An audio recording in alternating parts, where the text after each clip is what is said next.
Windows program, because that's what you're saying, that eventually evolution and random chance is going to work in your favor.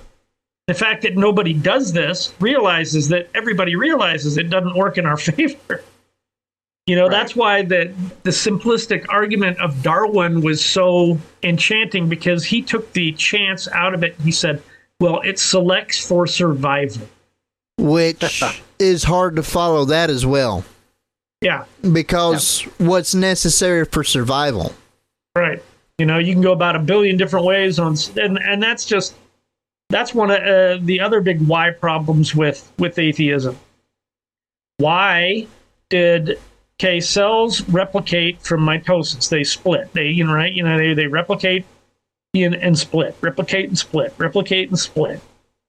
Why did life suddenly go from that to sexes, to an exchange of chromosomes from one to another? That's a huge commitment of energy and matter and everything else that you've got to do in order just to achieve that for very little payoff.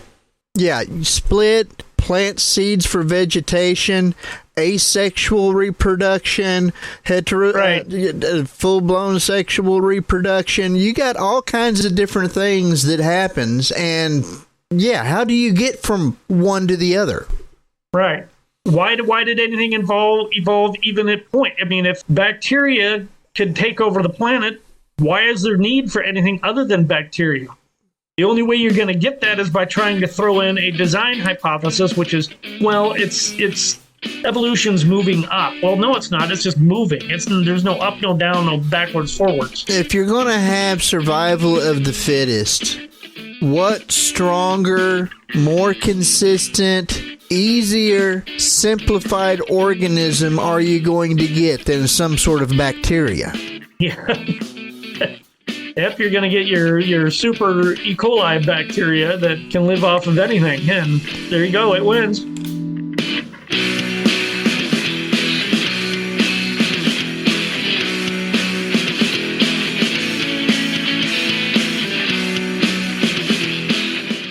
I got my Mojo 50. I got my mojo working out. Live free. I got my mojo working. I got my mojo working out. But it just won't work on you. I got my mojo working. But I just don't know what to do, y'all. Get smoked by J-Pound. I've got something to tell you. Size matters. But it's not what you think. For every pound of weight you gain, your body has to grow approximately 5 miles of blood vessels. This means your heart has to work a lot harder, and vascular supply to vital organs is decreased. Weight gain doesn't just happen in your waist, but your face, arms, chest, hips, and thighs. So those inches can really add up. What we think is just a few pounds can be the determining factor for how healthy your heart really is. So start making small changes today to lose that extra girth and get the blood to the right places. There can't be smoke without fire, so let's light it up. Go to Smoke Show Fitness on Facebook or contact Smoke Show Fitness for personalized nutrition and fitness coaching. 405-240-1807. Oh, hi. Didn't see you there. I was busy eating this delicious meal from preparewithmojo50.com. You look hungry. Do you want some? Of course you do. Get your own. You can go to preparewithmojo50.com. That's preparewithmojo50.com. You can't have mine.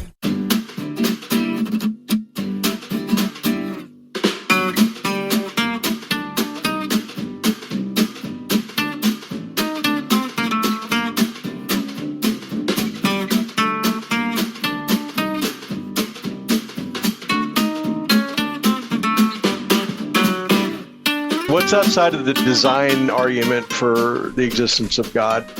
Well, there's the ontological argument from that, which is kind of like a logical argument from God. Which is basically a mathematical explanation. Right, yeah. There is the moral argument, which we covered last week, last recording, we dissected that one pretty good. Yeah, I'd say the ontological is probably the strongest. I think way theological one is the design. You think, No, you think ontological design is more the strongest? God's existence is Philosophical necessary. It's a philosophical reasoning from God's being necessary, and therefore he must exist from being necessary, that it's impossible for him not to exist. Yeah, I still stand by. I think it's the strongest argument. You feel that the stronger one would be in design itself? Design I itself, agree that it is a because strong one. you're going from shortly after the creation anyway. The rate of expansion had to be at a certain area so that the universe wouldn't collapse back in on itself. You Right. look at us, and we got to be in the right zone in relation to the sun. It's the Goldilocks zone. If we're a little closer, we'd fry. A little further, we'd freeze. So We need a moon.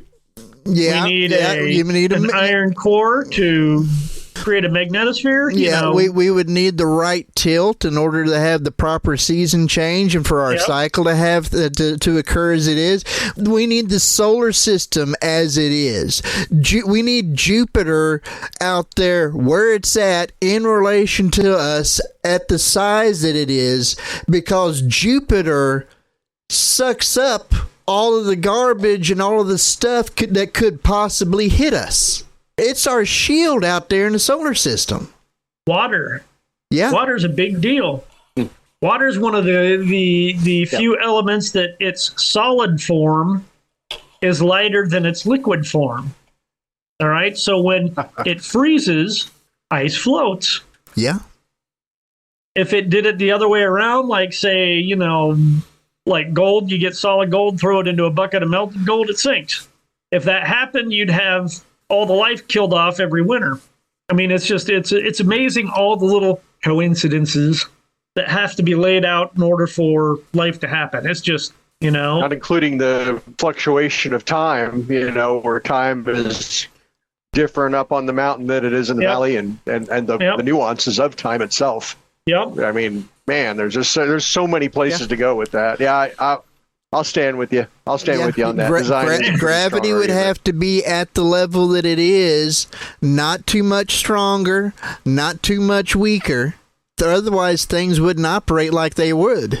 Well, okay, one of the things that's always puzzled scientists is that during the Big Bang event, if everything was scattered out equally, you wouldn't have our cosmos. If everything was scattered out equally from a Big Bang explosion, you wouldn't have any debris colliding with each other at all anywhere in the universe. But they said for some reason the Big Bang event they called it lumpy.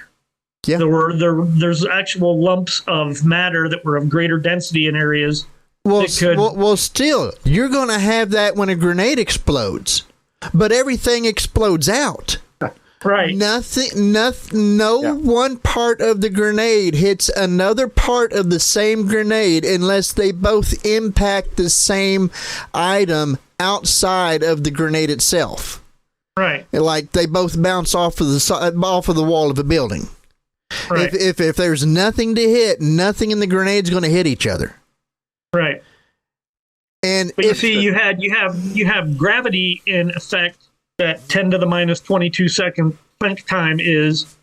So when it explodes, and you have this uneven distribution of matter, which they can't account for, which is super finely tuned. Now gravity can affect these different pockets of matter, and which was mostly just hydrogen, helium. I think there was a trace gas of, lithium out there. And as all of that began to come back together, it created these supermassive stars. And as they burned, they churned in it those elements into other elements as they decayed them.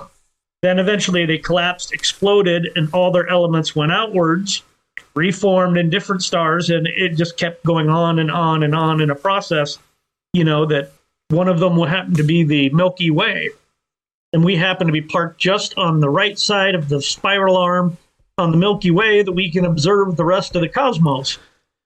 Yeah. And if everything came from the middle of everything, such as the whole, Big Bang Theory and all of that, with everything exploding out, we wouldn't have the differences that we do in rotations on different planetary items. Oh, I know. We're going the same similar direction around the Milky Way as what most of our solar system does, but there's a few things that are different. Venus spins backwards from the rest of the planets in the solar system. Right. The law of conservation of centrifugal momentum means that whatever comes off of a rotating body as it leaves and departs is going to be having the same direction of rotation. Venus spins backwards. Uranus doesn't even spins perpendicular to everything else. Right. The platypus of the solar system. Right.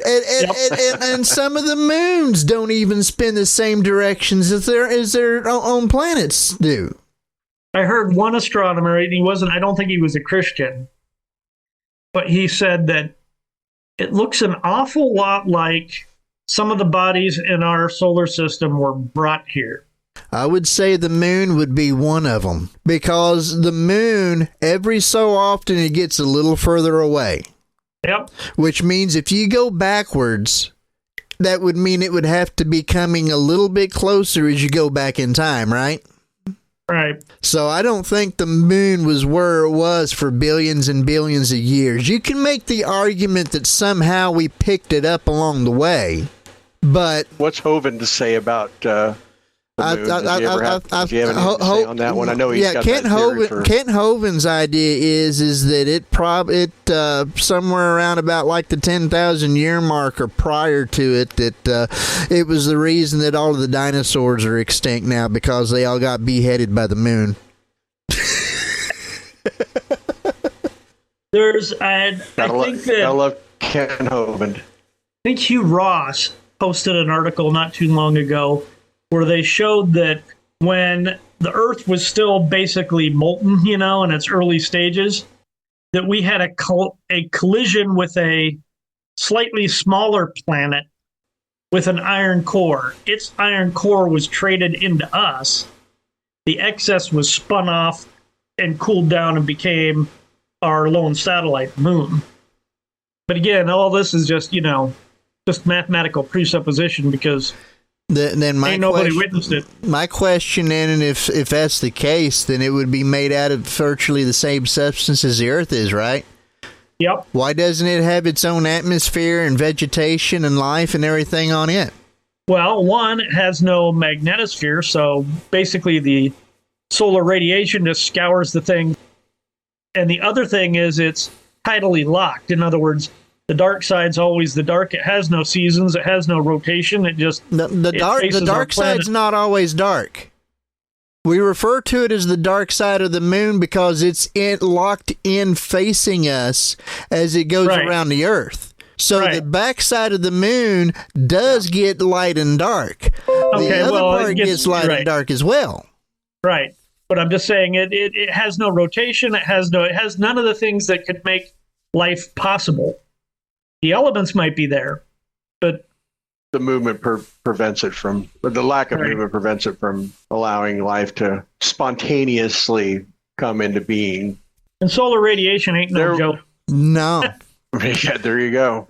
I had a friend of mine who was suffering from alcoholism. He eventually made a decision to follow Christ, but before that, when me and another friend were sharing the gospel with him, he would make arguments of what's the church going to do when aliens present themselves. And so I'm going to go in the direction of can I answer this? Can I answer this? Can I answer this? You're the host. Witness. Yeah, that's a good conclusion. The direction I was trying to go was intelligent life in other places. We're in the Milky Way galaxy. We're right here. This is it. So let's go with the idea of, I think that this is it. This is what God set up. He set this earth up. Are there other I think that intelligence this is out there. I think that it is most reasonable conclusion